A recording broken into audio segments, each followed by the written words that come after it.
కాకపోతే మనకి చంద్రబాబుకి తేడా ఏంటంటే మనది సింప్లిసిటీ, ఆయనది పబ్లిసిటీ. ఇంతే తేడా. మనం ఏం చేసామో పక్కోడికి కూడా తెలియదు, ఇంట్లో వాడికి కూడా తెలియదు.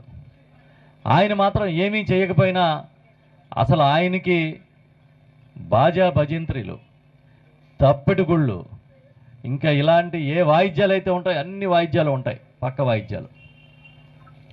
ఈ మధ్యన మీరు చూశారు కదా, ఒక ఆయన అంటాడు ఒక టీవీలో, మహిళా క్రికెట్ కప్పు కొడితే ప్రపంచ కప్పు లోకేష్ వల్ల కొట్టారంటున్నాడు. ఇంకొక ఆయన అంటాడు మోంతా తుఫాను చంద్రబాబు ముందు మోకరిల్లింది, అసలు అంత గొప్పవాడు ఎక్కడా లేడు అంటాడు. ఇంకా ఇంకా మొన్న ఎక్కడో ఇది వనభోజనాల సీజన్ కదా, ఈ వనభోజనాల సీజన్లో ఒక నాయకుడు మాట్లాడడం చూశాను నేను ఎక్కడో వీడియో. ఆయన ఏమంటాడంటే లోకేష్ కన్నా చంద్రబాబు కన్నా ట్రంప్ ఏమి ఎక్కువ అంటున్నాడు. మనం ఇలాంటి మాటలు మాట్లాడలేం. ఇంత నీచంగా దిగజారిపోయి మాట్లాడడం మన ఎవరికి చేత కాదు. ఇంతకుముందేం చెప్పినట్టుగా నా పబ్లిసిటీ అసలు చేత కాదు.